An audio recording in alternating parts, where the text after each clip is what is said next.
Hey guys, it's Paradise, and I'm not even joking. Just when you thought the TGS news had stopped or slowed down, we got some of the best information yet about highly requested features and some returning stuff.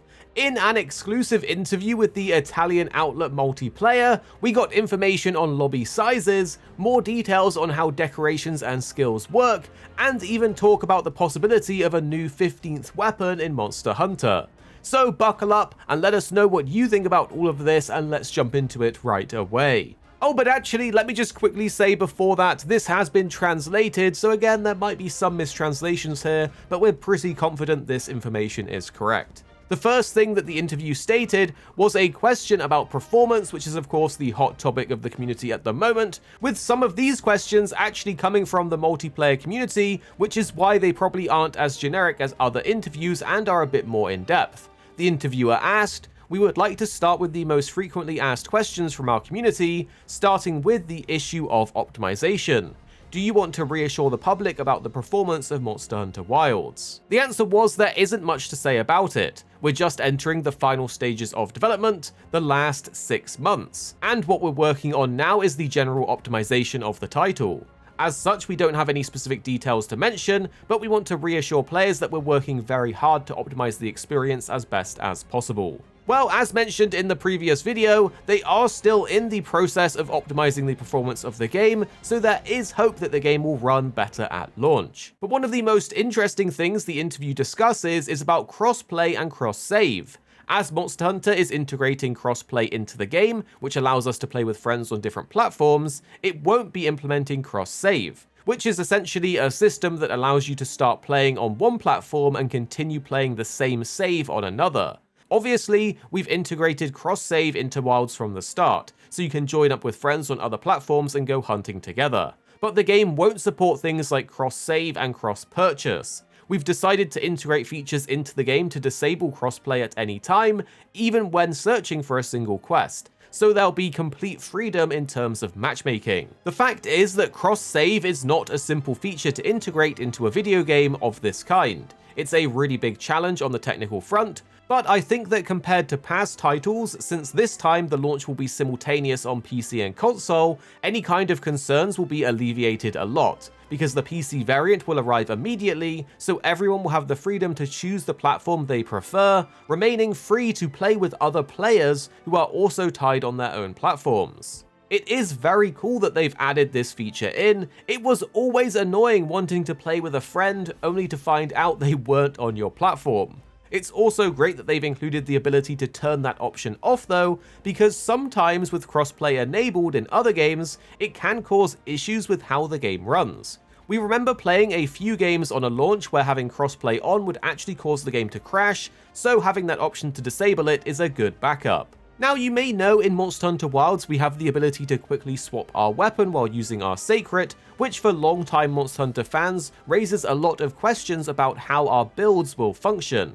Remember, in another interview with the Chinese magazine Weibo, there will be offensive skills tied to our weapons that allows our build to be a bit more flexible when switching weapons. Now, from this interview, we have some more definitive information about it, stating that 100% of offensive skills will be exclusive to weapons, and that they have reworked the decoration system for more freedom. They also spoke about why we'll have 2 weapons this time, so let's go through that first. The question was, is the choice to allow you to equip 2 weapons and change them at any time part of this philosophy? Is this a concept designed specifically for this chapter, and if so, why?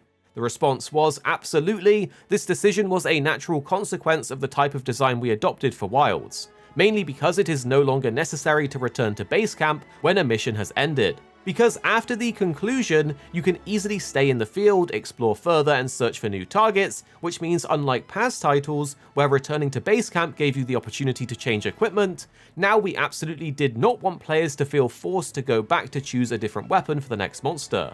Having 2 weapons equipped allows the hunter to be prepared for anything, any kind of possibility, whether it's the next monster to hunt seamlessly, or the conditions on the map have changed. Maybe the world has gone from its calmest phase to extreme weather conditions that have specific elemental damage, meaning completely different monsters will appear. So it's really handy to have another weapon that offers different strategic options for unexpected events that might occur. So yes, it was a natural idea to integrate dual wielding into this episode. Well, an interesting thing to take away from this is that there will be specific elemental damage conditions connected to the weather. This could be referring to the fact that apexes only appear during extreme weather events, which may have a particular elemental weakness, or it could be hinting that there may be benefits or drawbacks to using weapons in those extreme conditions. We really can't wait to find out. But a bigger thing that will impact our playstyles will be our builds and the decorations included in them, so let's dive into that. The question was, how does being able to change weapons at any time affect my overall gear loadout? I mean, I can change weapons, but what happens to my entire build, the decorations and the perks I've chosen to use? The answer was the first very important thing is that skills related to attack, those are what we define as offensive, have been moved from pieces of armor to the weapon itself. This means that having them placed directly on your weapon, even when you change weapon, you'll find yourself with the new one that already has all the skills related to attack ready. In essence, you will not find yourself with offensive skills blocked by the equipped armor or by the weapon that has been removed. The second important issue is that we have generally revised the entire system of decorations, that is the jewels, to allow a much more flexible customization system regarding different loadouts. Now, with the information we've already learned this week about the decorations, let's take a look at the weapon-specific icons. The skills and mix set system is looking a lot clearer now, as it looks like you will build towards your weapon-focused skills on the weapon itself, while having your more defensive skills on your armor. It's going to be interesting to see where the line is drawn for skills being offensive or not. With certain ones like Quick Sheath, it isn't exactly offensive, but for something like the Longsword, it does dramatically increase your DPS over time by having it, as you can do things like countering more easily. Another thing we're super happy to hear from this interview was the quest counter and board. In previous interviews from Summer Games Fest, it made it sound like the quest board was a relic of the past, but now we have learnt that the map system is actually additive to the quest board. They asked, a question that comes up is how hunting works. Now that everything happens seamlessly, for example, how will we be able to time hunts like speedrunners do now? Will there be a different way to access statistics and things like that? The answer was, creating seamless quests where you can go out into the open maps, attack the monster, and automatically start the quest is not the main way or only way to start a hunt. This is a system that we designed to allow you to stay in the world and eliminate any kind of loading, a more flexible approach to be able to play continuously without worrying too much about preparation. That said, there is still the classic quest counter. That is a notice board in each settlement where you can choose a mission, and if you're in a multiplayer session, make sure everyone is ready before finally starting it. The traditional ready start the hunt system. So we've integrated the new system and the old one in parallel, through which it will obviously also be clear at the precise moment of the start and end of a hunt, as well as all of the statistics that could be useful. Now, we are curious to see which system players will end up enjoying more, the seamless questing or the quest board. It's great to have both options available, so you don't have to wait for your friend who's taking 10 years in the menu before readying up. Also, something else to point out is that they have stats back on menus, and hopefully they have some fun and useful ones out there. Another huge reveal from this interview was the confirmation that we'll actually be getting 16-player lobbies. From the information released at TGS, we know that there will be something called the Party Link, where players can group in parties of 4 for hunting sessions. The Party Link system allows you to communicate and stay connected together while completing your own objectives. Outside of that though, we'll have 16-player lobbies, so they will still have the social aspect of the game, which is just great. Hanging out in lobbies, jumping on random quests was always a great thing to do in World, and here's what they had to say about the lobbies. The question was, this is perhaps a silly question, but now that World and cities have changed so much, what will happen to the nice relaxing moments that we're used to spending with friends in the main cities? Have they been maintained in some way? The answer is, in Monster Hunter Wilds, you can connect to a 16-player online lobby, and all of those players will appear in the base camp at the same time, even though that base camp is directly integrated into the open world. So as always, you'll be able to visit, meet up, chat with friends, and take part in the classic social dynamics. so don't worry, those social elements are absolutely going to be a part of Wilds 2. It is awesome that this is back, and the system gives us hope that we may actually get 16-player siege-style hunts in the future, as they started that with other Monster Hunter games with larger group hunts, like we had Kolv Taroth in World, which was kind of like a pseudo multi-group hunt. So we can definitely see them building on this in some way. Perhaps the most requested addition or feature that we saw in the lead up to Wilds